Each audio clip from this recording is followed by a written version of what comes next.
할렐루야. 사랑하는 대강의 가족 여러분, 오늘 하루도 하나님의 말씀과 동행하는 하루 되길 소망합니다. 오늘 말씀은 출애굽기 29장 10절에서 14절 말씀입니다.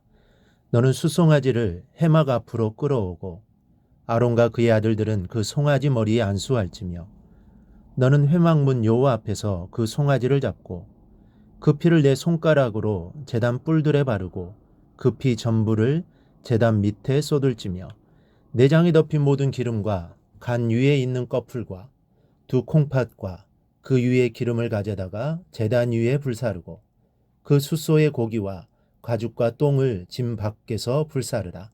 이는 속죄제니라. 본문은 제사장 위임식의 속죄제에 대해 말씀하고 있습니다. 여기에서 속죄제는 말 그대로 죄를 속하는 제사입니다. 레위기를 보면 5대 제사가 나옵니다. 번제, 소제, 속죄제, 속건제, 화목제입니다. 이 중 속죄제는 하나님의 백성이 하나님의 뜻을 어기고 하나님과의 백성답게 살지 못했을 때 하나님과의 관계를 회복하기 위하여 드리는 제사입니다. 이러한 속죄제를 드림으로 하나님께 죄를 용서받고 하나님과의 관계가 회복되는 것입니다. 그런데 우리는 여기서 제사장들이 하나님의 일을 시작하기 전에 먼저 자신을 위한 속죄제를 하나님께 드렸음을 주목해야 합니다. 사실 하나님과의 관계가 제대로 정립되어 있지 않는 제사장이 하나님과 백성과의 관계를 회복시켜주는 직분을 감당한다는 것은 있을 수 없는 일입니다. 그래서 제일 먼저 속죄제를 통해 하나님과의 관계를 바로 정립했던 것입니다.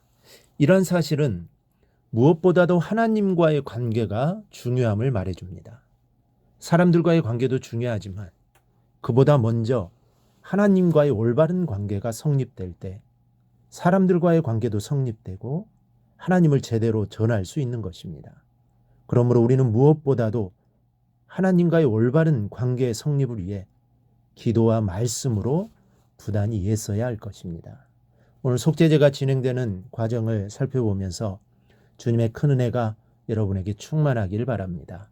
먼저는 제물을 여호와 앞으로 끌고 와서 잡아야 합니다. 10절을 보면 너는 숫송아지를 회막 앞으로 끌어오고 11절에는 너는 회막문 여호와 앞에서 그 송아지를 잡고 그랬습니다. 여기서 가장 중요한 것은 여호와 앞으로 나와야 한다는 것입니다. 숫송아지 1000마리를 끌고 석가에게 가도 소용이 없고 공자에게 가도 소용이 없습니다. 그들에게는 죄를 용서할 능력이 없기 때문입니다. 가장 복된 사람은 주님 앞에 나와 용서의 은총을 얻는 사람입니다. 또 하나는 송아지 머리 안수하고 죽여야만 했습니다. 10절에 아론과 그의 아들들은 그 송아지 머리에 안수할지며 그랬습니다. 희생 제물의 머리에 안수하는 것은 내 죄를 제물에게 전가한다는 의미가 있습니다. 죄로 인해 죽어야 할 사람은 나 자신입니다. 그런데 제물의 머리에 안수를 마치면 그 제물이 내 대신 죽어주는 것입니다. 내 죄를 짊어진 숫송아지는 반드시 죽어야만 했습니다. 만일 송아지가 죽지 않는다면 내 죄는 용서받을 수 없습니다. 내 죄가 용서받고 내가 구원을 받는 것은 거저 주어진 것이 아님을 알 수 있습니다. 희생 제물이 대신 죽었기에 그 값으로 내가 산 것입니다. 이와 같이 우리가 구원을 얻게 된 것도 거저 얻은 것이 아님을 알아야 합니다. 우리의 죄를 용서받기 위해서는 반드시 이스라엘 백성들처럼 내 죄를 대신해서 죽어야 할 희생 제물이 있어야만 하는 것입니다. 왜냐하면 피 흘림이 없이는 사함도 없기 때문입니다.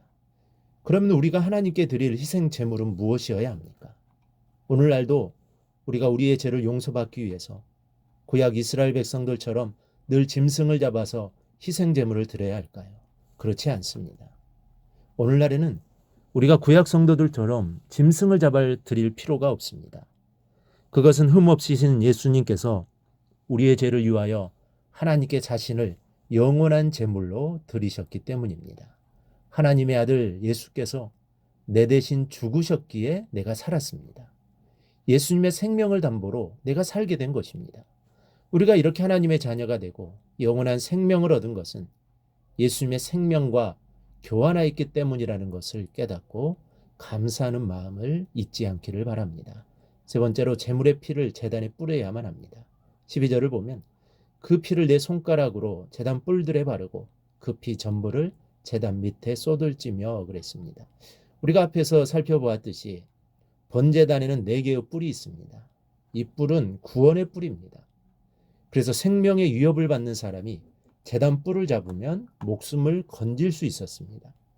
이렇게 구원을 상징하는 뿔에 피를 뿌린다는 것은 무엇을 의미하는 것일까요?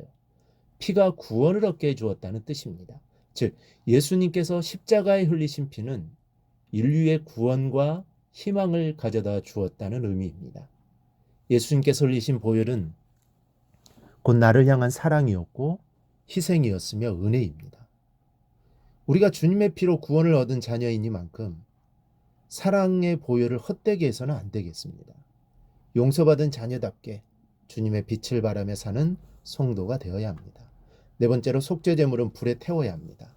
13절 4절에 내장에 덮인 모든 기름과 간 위에 있는 꺼풀과 두 콩팥과 그 이외의 기름을 가져다가 제단 위에 불사르고 그 수소의 고기와 가죽과 똥을 진 밖에서 불사르라. 이는 속죄제니라. 여기서 속죄제가 번제와 다른 점이 있습니다. 속죄제는 기름을 단에서 불살라 하나님께 바친 것에 비해 번제는 제물을 온전히 단에서 불살라 바쳤다는 것입니다. 물론 속죄제에도 수송아지의 고기는 진 밖에서 불태워 없어졌습니다. 불에 태운다는 것은 최후의 순간까지 다 희생한다는 것을 말합니다. 조금도 남김없이 다 준 것입니다. 이것이 희생입니다. 예수님은 세상 죄를 지고 가는 어린 양이셨습니다. 그분은 인류를 위하여 남김없이 희생하셨고 남김없이 다 주셨습니다. 최후의 피 한 방울까지 다 주셨습니다. 그 결과 우리는 거룩한 자녀가 되었고 영원한 생명을 얻게 되었습니다. 그러므로 우리는 오늘 내가 호흡하고 있다는 것 자체를 감사할 수 있어야 합니다. 왜냐하면 주님이 끝까지 희생하지 않으시고 끝까지 참지 않으시고 끝까지 견디시지 않았다면 우리에게 구원은 없기 때문입니다. 그러므로 내 영혼이 영원한 생명을 누리게 되었다는 이 감격스러움을 고백하고 영광을 주께 돌리는 이 시간이 되실 수 있기를 바랍니다.